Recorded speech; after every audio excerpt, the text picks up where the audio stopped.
വേഷം കെട്ടില്ലെന്ന് എന്നോട് വേണ്ട. എനിക്കറിയാം തന്റെ ഉള്ളിലിരിപ്പ്. പക്ഷെ അതിന് ഈ കവിത കിട്ടില്ല. പോയേ, ഇല്ലെങ്കിൽ ഞാൻ അച്ഛനെ വിളിക്കും.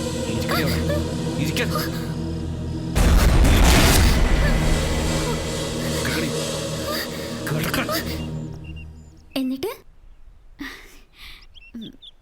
അവൻ എന്റെ അടുത്തിരുന്നു. ബെഡിലോ?